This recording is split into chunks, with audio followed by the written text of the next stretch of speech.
morning, dear hearts. We are on lesson 101, and please subscribe. So today's lesson is God's will for me is perfect happiness. And it probably says, well, wait a minute, that sounds very familiar. Well, in yesterday's lesson, there was the line, God's will for you is perfect happiness. So we are obviously continuing this theme of happiness, and that it is indeed God's will for us. Today's lesson is one of those lessons, as we've had before, and we'll have more, that there's two things here. One's real, one isn't.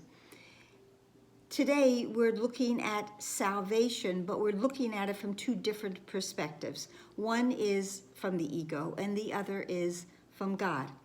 So from the ego's perspective, first of all, sin is real, and you can only have salvation because sin is real through the course of pain and suffering.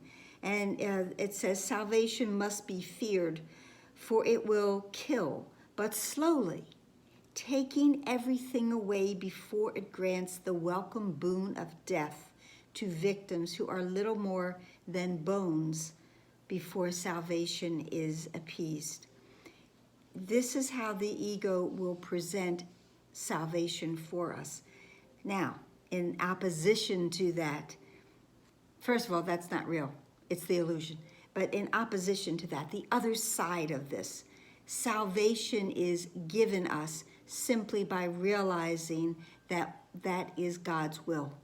That's it. We don't have to perform any tasks. I've said this before. We don't have to suffer in any way. God doesn't want us to suffer. The lesson really is about between sin and happiness. And so many times in the lesson, the phrase is repeated, if sin is real, if sin is real. Well, the wonderful truth is it is not. Sin is not real. We don't have to invest in it. God's will for us is perfect happiness. And in this case, happiness is salvation. God wills us to be saved from the ego, small-minded, separated self that was made in that moment of forgetfulness. And in that moment of forgetfulness, all of these possibilities, these beliefs in sin, these beliefs in pain and suffering, this belief in the body appeared. We have been paying allegiance to it. But we are in this portion of the workbook that is telling us repeatedly, it is not so. It just is not real. All of these beliefs that we have had are mad ideas, and they are merely illusions. There is no sin. There is no separation, because sin is separation. The purpose of sin is to separate and to have all of our brothers be in different blocks of pain, in different blocks of belief in their suffering and in their lack of happiness. So we have this choice, sin or happiness, salvation through death or salvation through joy. I know what I'm going to choose. We have the first 5 minutes again still of every hour, and then of course as often as we can throughout the rest of the hour until the top of the hour comes back to visit us.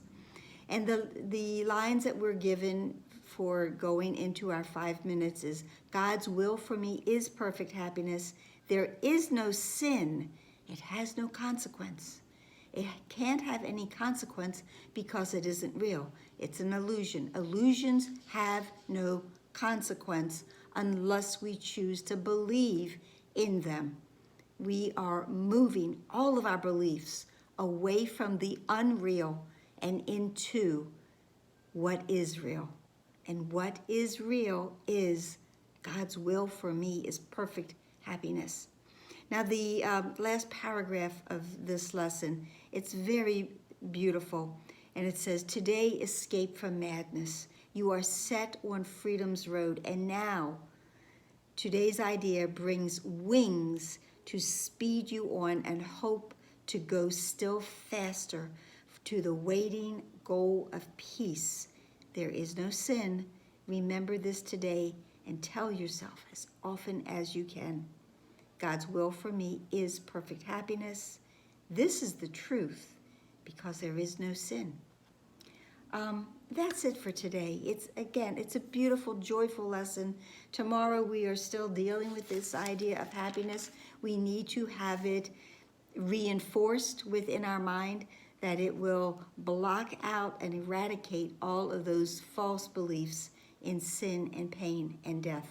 So please like, please share, please subscribe, please comment, and continue our prayers for peace for all.